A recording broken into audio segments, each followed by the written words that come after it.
Bonjour et bienvenue sur DCA Watch. On va s'intéresser aujourd'hui aux taux d'intérêt et aux obligations qui offrent actuellement de bonnes opportunités.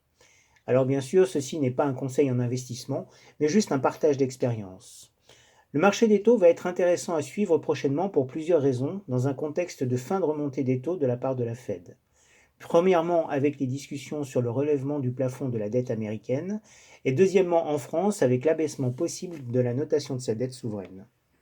Si on prend les bons du Trésor américain sur 10 ans, on voit qu'ils ont fortement chuté avec la remontée des taux directeurs de la Fed, ce qui est tout à fait normal. Rappelons que quand les taux montent, la valeur des obligations baisse et inversement. Or, aujourd'hui, en weekly, on est sorti d'une zone d'achat moyen terme pour initier une tendance positive. Même si en daily à court terme, on est plutôt dans une zone de take profit, puisque le MACD est inférieur à son signal et que le cours est sous son EMA 13. On peut donc s'y intéresser après tout repli, d'autant plus que les cours sont au même niveau que la zone d'accumulation weekly précédente. En effet, les cours évoluent presque à l'horizontale. Si maintenant on élargit le champ de vision en prenant les données mensuelles, on détecte un retournement de tendance positif qui est tout récent.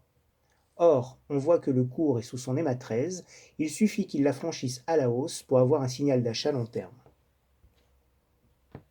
Côté européen en weekly, cela ressemble beaucoup à ce qu'on a vu précédemment, sauf qu'on est toujours dans une zone d'accumulation moyen terme et qu'il peut être intéressant d'y participer. Et en daily, à court terme, la tendance est positive, après avoir eu une opportunité d'achat début mai. Le marché des taux offre donc aujourd'hui de bonnes opportunités d'achat.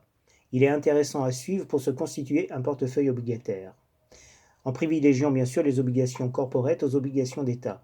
Car du côté des États, si les Pays-Bas par exemple ont une dette à 55% de leur PIB, c'est le double pour la France à 115%. À titre de comparaison, l'Allemagne est à 70%.